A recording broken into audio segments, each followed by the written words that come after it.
Hello everyone, try again. Hello everyone, welcome to my channel. My name is Amber and this is Fundie Freed.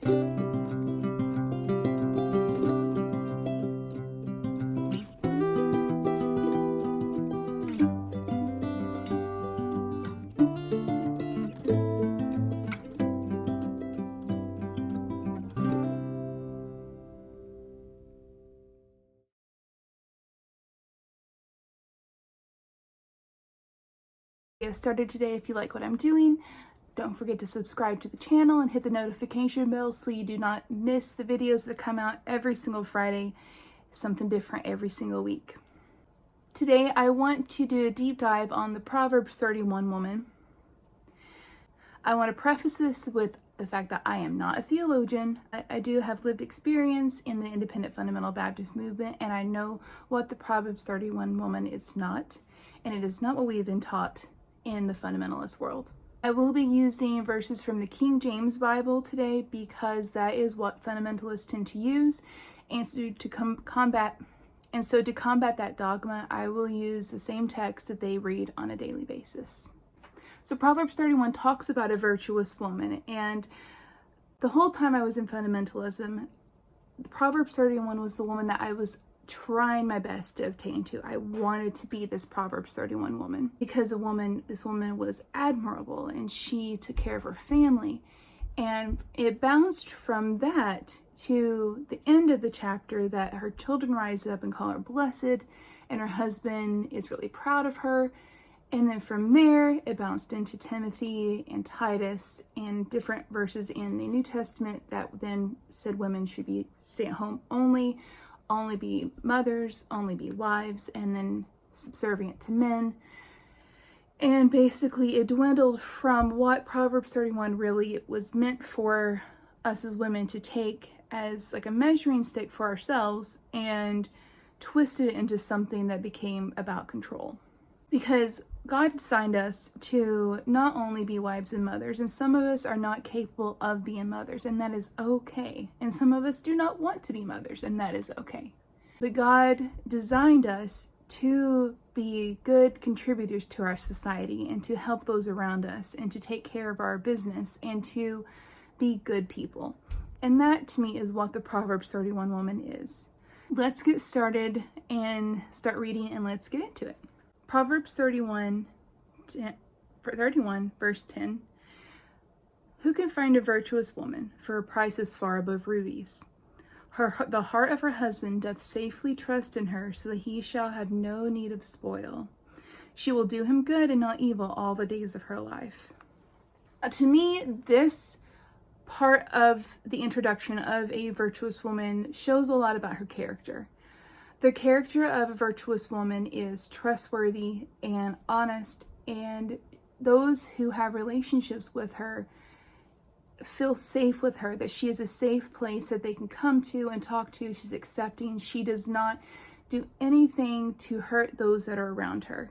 I want to take it a step further, that because she's a virtuous woman, that she has such character, she is continuously working on herself to improve herself to be a better person. Because as we work on ourselves and work through our own trauma and work through our own healing, we are able then to be better people to those around us. And as we keep an open heart and an open mind and allow God to work through us, we become safe spaces for people who are hurting, who are minority, who are in positions that may not have felt safe anywhere else. You know, it talks about the husband. She does her husband good and not evil all of her life. And to me, that just really just speaks for her character. Her character is honest and just and good and wholly into loving the people around her. She seeketh wool and flax and worketh willingly with her hands. She is like the merchant ship. She bringeth her food from afar. She rises also while it is yet night, and giveth meat to her household, and a portion to her maidens. She considereth the field, and buyeth it, and with the fruit of her hands she planteth a vineyard. This section right here is something that a lot of times fundamentalists like to leave out, because It literally talks about her being an entrepreneur. She gets up early in the morning. She is a career woman. She is someone who is doing what she can to contribute to her family. Now, for some women in the modern world, that may be staying home and taking care of the family and taking care of your children, and that is extremely admirable and wonderful that you do that, because being a parent is a full-time job, 100%. But this Proverbs 31 woman, she also goes out and she buys things. She purchases things. She's building her business. She's building her career. She's doing things that she needs to contribute to her family financially. She seeketh wool and flax and worketh willingly with her hands. She is putting elbow grease into this. She is a hard worker. She sacrifices herself not only at home, but also out in the world so she can bring things in for her family. She considers a field and she buys it. So she not only is a career woman, she also has the ability and the liberty to go out and purchase something for herself, to then go and make her garden in it, to then feed her family. So this woman is extremely independent. Married, according to, if we're going by Proverbs 31, she has a husband, but she's also very autonomous, and she has her own self that she sacrifices, and she gives so much of herself to provide for herself and for her family, and she is diligent in what she does. She girdeth up her loins with strength and strengthens her arms. I like to say this as she likes to work out. She likes to take care of her body. Personally, I am very plus size. I have been on a process of weight loss journey. I've lost 80 pounds so far, but even 80 pounds ago, I tried my best to care for my body. Caring for our body is not just our weight and our physical appearance, it's also our mental health. What are we doing to strengthen ourselves and our arms and our mental health?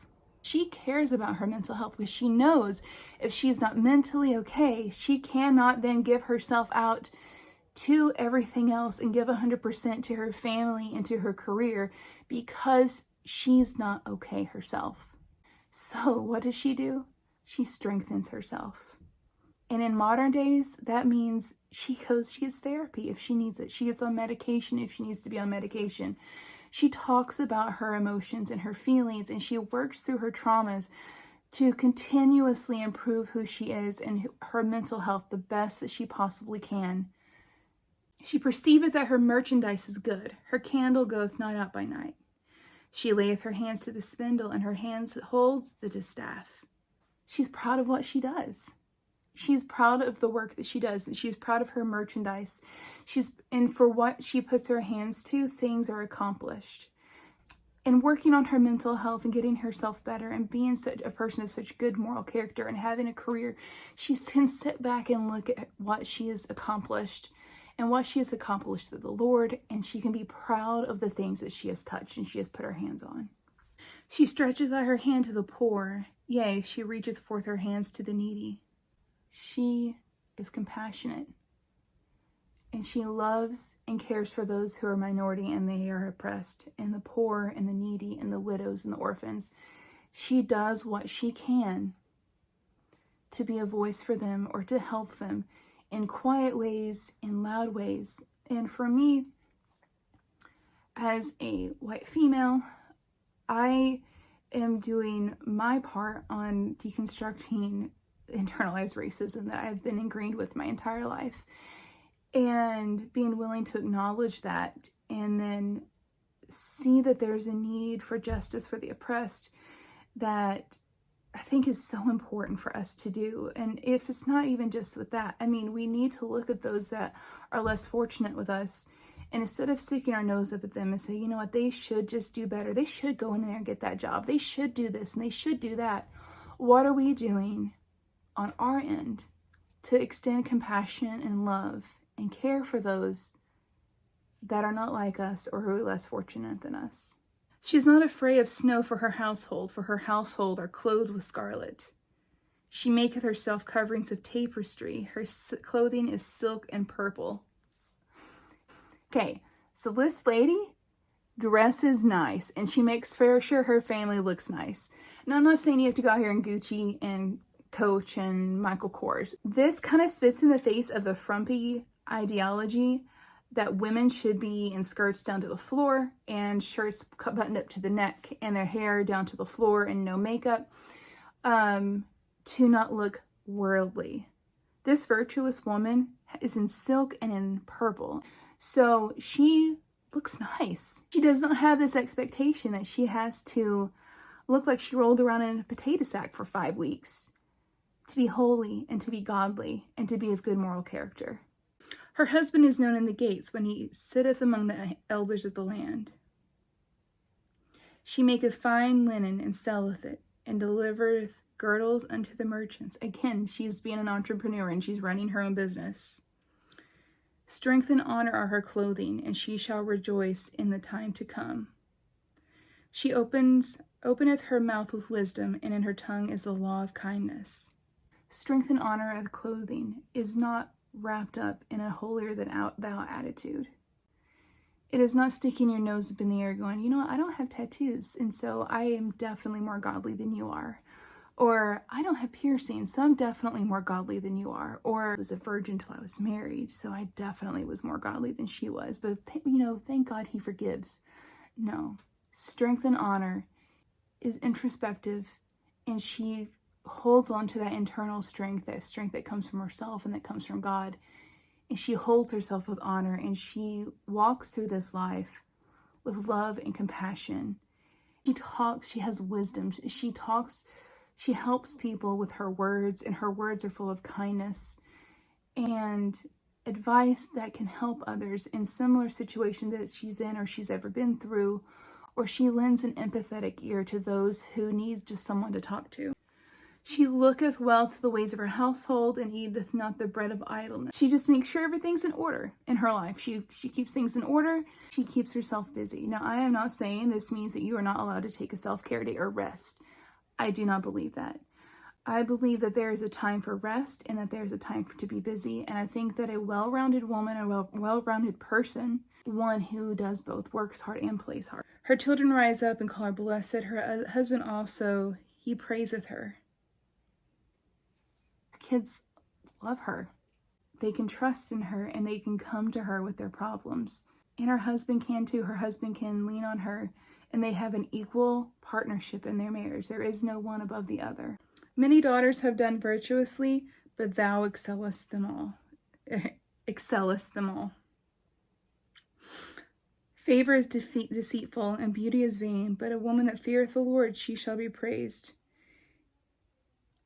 Give her the fruit of her hands, and let her own work praise her in the gates. Hey, ladies, listen, this outward beauty, that's fleeting. This doesn't matter. This face right here does not matter. And what matters is in here. What kind of kindness and love and generosity are you showing towards other people? What kind of compassion are you showing towards other people? Whenever you are working on your relationship with God, you know, the fear in the King James Bible is not the fear that we talk about today. Reverence and a love and a belief in God, a God that is your father, who is not like your earthly father. And that's actually a video I want to do later on. It's talking about how God is not our earthly father, and how our relationship with our earthly father tends to affect our relationship with God. And it's our fear and our love of God and our character and our moral standing and how we treat others are what define us. And it talks about how we live our life, how we reach out to others. The kindness we show is what defines us as that virtuous woman whose price is far above rubies. Because I can honestly tell you that there have only been a handful of women in the fundamentalist world I grew up in that I would even remotely call virtuous. And it's really sad because many of them put on the airs of virtuosity, but they are not virtuous. They're proud, and they're angry, and they're bitter, and they are constantly looking to keep their nose in the air to be better than anyone else. And to be honest with you, total transparency here, I was one of those people. I thought I was so much better because I had my strict convictions and my strict morals and my standards. And all of it was legalistic bullcrap that was shoved down my throat that I adopted for my own beliefs for a very long time. Because of this, I pushed people away. I was very much racist. I was bigoted. I was so many things that are just not becoming to a decent human being, let alone a Christian. And as I started deconstructing, I realized that the God I was taught about is not the God who is, and the Jesus I was taught about is not the Jesus who is. And that to be truly a virtuous woman has nothing, absolutely nothing to do with how holy you look. And it has everything to do with the condition of your heart, your mental health, your character, and how you care for other people. So for many years, I lived this life thinking I was this virtuous person because I dressed the part, I looked the part, I talked the language, but on the inside, I was seething with anger and bitterness because of past traumas, because of situations I was living in, and because of people around me that I was allowing to affect me and affect my emotional state. And because of that, I hurt a lot of people. I isolated myself from a lot of people.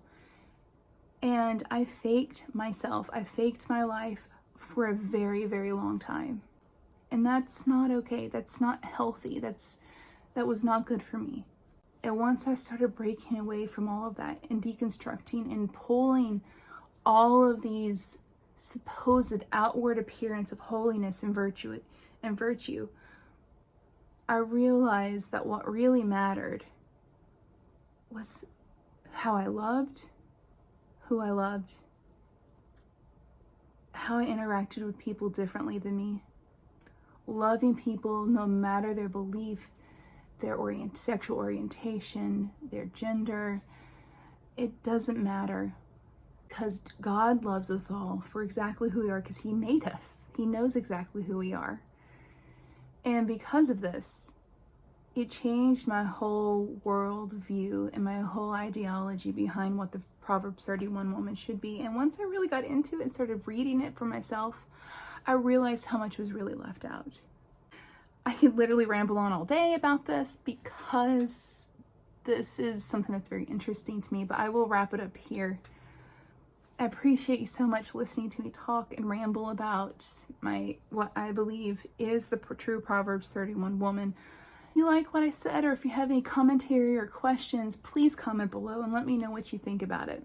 Don't forget to like and subscribe and ring the notification bell so you don't miss anything. If you would like to submit your own story, or if you have anything you'd like for me to react to, or if you would like to be interviewed for a survivor story, please follow the directions below in the description box. Until next time, my beautiful friends, everyone has a story. What is yours?